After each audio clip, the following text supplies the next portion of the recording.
Let's go to the phones and talk to Ed in Brazelton. Hey, Ed, how are you? I'm good. How about yourself? Good. I'm going to be the devil's advocate right now because I've been doing a lot of research. I'm an independent voter. I voted for Trump in 2016, and I voted for Biden in 2020. The reason being is besides immigration and being tough on China, what else has Donald Trump been right on? Because I don't see any other thing that he's done that has been an accomplishment. Can I ask you one more question? Did you vote for Obama in 12? Yes, I did. Okay, so you're the perfect voter then. Okay, you're the exact voter I want to talk to, because it was about 90,000 people that switched from Obama to Trump in 2016 in certain states that allowed Trump to win. And then it was about 150,000 that switched from Trump to Biden in certain states to win. So you're exactly the model person I want to talk to. What else did Trump? I think what else Trump did was he lowered taxes, he lowered regulations, he made us energy independent. You're right about the border, and he was pretty tough on foreign policy issues, and we didn't have any wars or conflicts during the 4 years he was president. So I think go ahead. I have to disagree with that, Martha. I think energy independence started under Obama when fracturing was just going wild, because my brother went up there to North Dakota to work on an oil field. That started under Obama. Obama even ended the oil export ban. I don't know if you remember 2015. Yeah, but it was under Trump. It may have started under Obama, but we didn't achieve energy independence until Trump.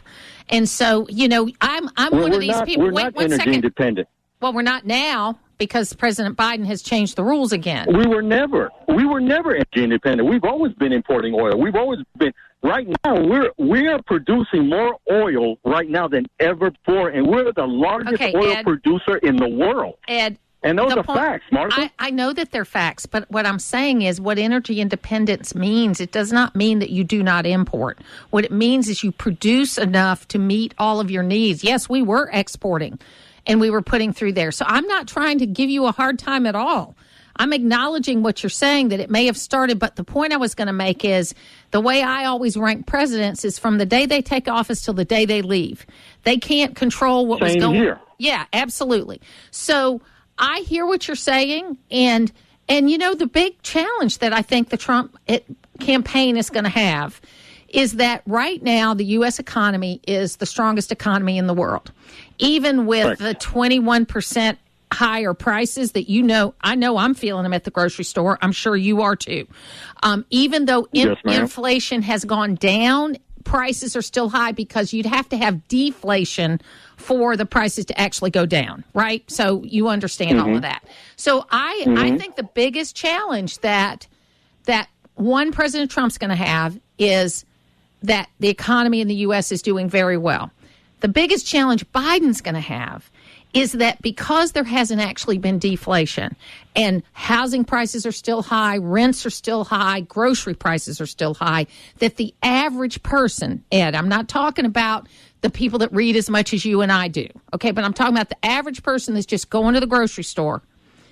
They don't feel that this economy is good because they're spending about $10,000 a year more than they were. Okay, let me ask you about deflation. Don't you think that inflation is a sign of a good economy? Because China right now is suffering from deflation, and their economy is in turmoil. Yeah, I'm not saying I want deflation. I'm not saying I want deflation, but I'm saying prices won't come down until there's deflation. Now, what we're trying to get to is 2%. We're still at 5%.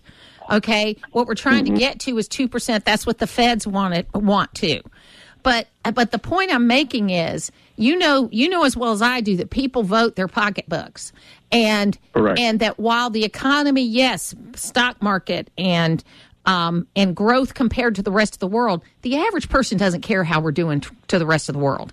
They care when they go to the grocery store or to the gas pump or try to change homes, whether they can afford it or not. Do you agree with that? Well, I agree with that. Don't you think that Biden is accomplishing all the things that Donald Trump promised to accomplish and never did? I mean, when it comes to... No, I don't think all the things, and I think both of them are sorely failures as far as the budget is concerned. We are still spending. We are still spending at COVID levels, and we're up against a hard break, Ed. But I love it when you call in because you are that perfect voter that's been back and forth over the last 3 cycles. So I love talking to you.